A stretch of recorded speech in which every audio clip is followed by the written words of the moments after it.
Assalamualaikum warahmatullahi wabarakatuh. Nama saya Azia Marsyika Sanjaya, kelas 12 6 absen 7. Kali ini saya akan memaparkan materi ide pokok dan ide pendukung dalam teks. Pada materi ini, kita akan memahami ide pokok dan ide pendukung pada teks, mengajukan hipotesis terperinci dalam teks, menanggapi pernyataan dan bertanya dalam suatu diskusi, dan juga memahami hubungan sebab akibat. Memahami ide pokok dan ide pendukung. Yang pertama, ide pokok. Ide pokok itu gagasan utama yang menjadi inti paragraf atau teks. Lalu ide pendukung adalah kalimat-kalimat penjelas yang mendukung atau menjelaskan ide pokok. Nah, cara menemukannya ada 3. Yang pertama, baca seluruh paragraf, perhatikan kalimat pertama atau terakhir, dan juga tanyakan manakah kalimat yang paling penting. Lanjutnya, apa itu hipotesis? Hipotesis adalah dugaan sementara terhadap suatu masalah yang masih perlu dibuktikan kebenarannya. Contoh hipotesis dalam teks, jika masyarakat terus membuang sampah sembarangan, maka lingkungan akan semakin tercemar. Nah, ciri hipotesis itu mengandung dugaan, dapat diuji, dan juga berhubungan dengan sebab akibat. Nah, gimana sih cara kita menanggapi pernyataan?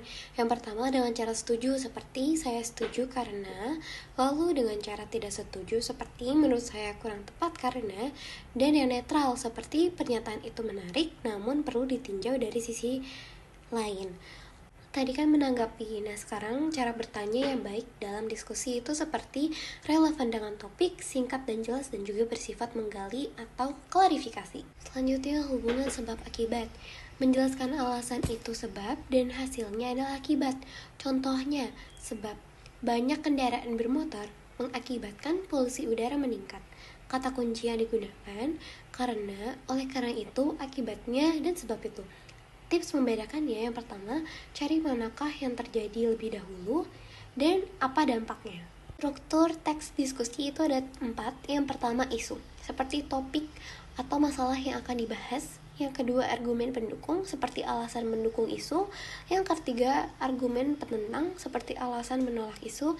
Dan yang keempat, kesimpulan atau simpulan, itu seperti opini penulis atau ajakan. Nah, contohnya, apakah pengguna media sosial berdampak positif bagi remaja? Tips menulisnya, gunakan bahasa formal, sajikan data atau fakta, dan jangan memaksa pendapat. Oke, selanjutnya kita akan mencoba untuk latihan soal. Perubahan iklim global telah menjadi isu penting dalam beberapa dekade terakhir.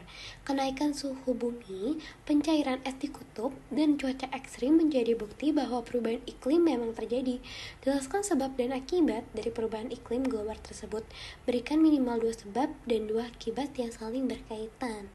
Untuk sebabnya, kita bisa menjawab dengan emisi gas rumah kaca yang berlebihan, terutama dari sektor industri, transportasi, dan pembakaran bahan bakar fosil, menyebabkan akumulasi karbon dioksida atau CO2 di atmosfer. Dan yang kedua, penebangan hutan secara besar-besaran, mengurangi jumlah pohon yang berfungsi menyerap karbon dioksida sehingga meningkatkan konsentrasi gas rumah kaca. Untuk akibatnya, yang pertama, kenaikan suhu bumi atau pemanasan global yang menyebabkan berbagai dampak lingkungan, seperti mencairnya es di kutub dan naiknya permukaan air laut.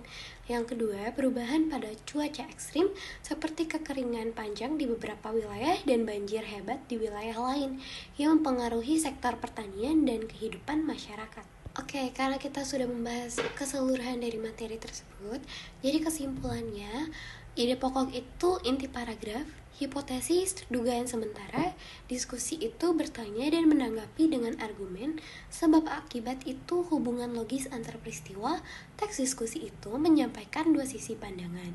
Lalu kunci suksesnya yang kita dapatkan dari materi ini, pahami struktur, latihan terus-menerus, dan gunakan bahasa yang jelas dan logis. Sekian presentasi yang dapat saya sampaikan. Kurang lebih mohon maaf. Terima kasih. Wassalamualaikum warahmatullahi wabarakatuh.